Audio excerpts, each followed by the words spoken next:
नमस्कार दोस्तों, स्वागत है आपको स्टोरी हाउस चैनल में। दोस्तों, मूवीज में आपने अक्सर शापित गुड़िया जैसी चीज के बारे में सुना होगा, लेकिन फ्लोरिडा के ईस्ट मार्टेलो म्यूजियम में वाकई में एक ऐसी शापित गुड़िया है जिसकी वजह से कई लोगों को डरावनी घटनाओं का सामना करना पड़ा।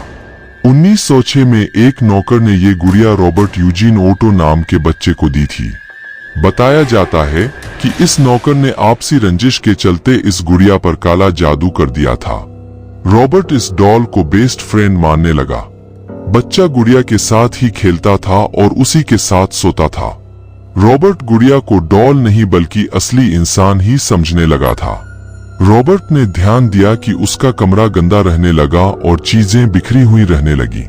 जब रॉबर्ट ने अपने माता पिता से कहा कि कमरा वो नहीं बल्कि डॉल उथल पुथल करती है, तो पेरेंट्स ने इस बात पर यकीन न करते हुए बच्चे को खूब डांटा भी था। एक रात रॉबर्ट ने देखा कि डॉल कुर्सी पर बैठकर उसे घूर रही है और तभी चीजें हवा में उड़ने लगी और दरवाजे बार बार खुलने बंद होने लगे। लेकिन जैसे ही रॉबर्ट के माता पिता उसकी चीख सुनकर कमरे में पहुंचे, तब तक सब कुछ शांत हो चुका था। पड़ोसियों के मुताबिक उन्होंने गुड़िया को घर में चलते फिरते देखा है और बातचीत करते हुए भी सुना है। रॉबर्ट के कमरे से अक्सर अजीबोगरीब आवाजें आती थीं। रॉबर्ट के मुताबिक गुड़िया गुस्से में फर्नीचर भी तोड़ दिया करती थी। रॉबर्ट के घर के साथ अब उनके पड़ोसियों के साथ भी इस तरह की डरावनी घटनाएं होने लगी। इसके बाद गुड़िया को एक बॉक्स में बंद कर दिया गया, जिससे ये घटनाएं थम गईं। धीरे धीरे रॉबर्ट बड़ा हुआ और अपने घर गृहस्थी में व्यस्त हो गया। रॉबर्ट शादी कर अपनी पत्नी के साथ नए घर में शिफ्ट हो गया और गुड़िया समेत कुछ सामान अपने नए घर में लेकर चले गया। इस घर में रॉबर्ट ने गुड़िया के लिए एक अलग सा कमरा बनाया। इस सब से उसकी पत्नी काफी परेशान रहती थी। पत्नी ने रॉबर्ट को कमरा बंद करके गुड़िया से मिलने की रिक्वेस्ट की। धीरे धीरे गुड़िया की हरकतें दोबारा से शुरू हो गईं। घर में चलना और कमरे से अजीबोगरीब आवाज आना फिर से सबको परेशान करने लगा। 1974 में रॉबर्ट की मृत्यु के बाद घर को दूसरे परिवार ने खरीद लिया।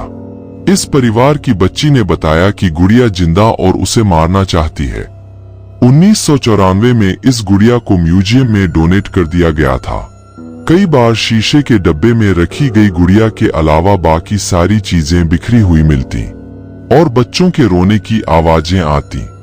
इस सब के बाद म्यूजियम में गुड़िया के लिए एक अलग कैबिन बनवाया गया।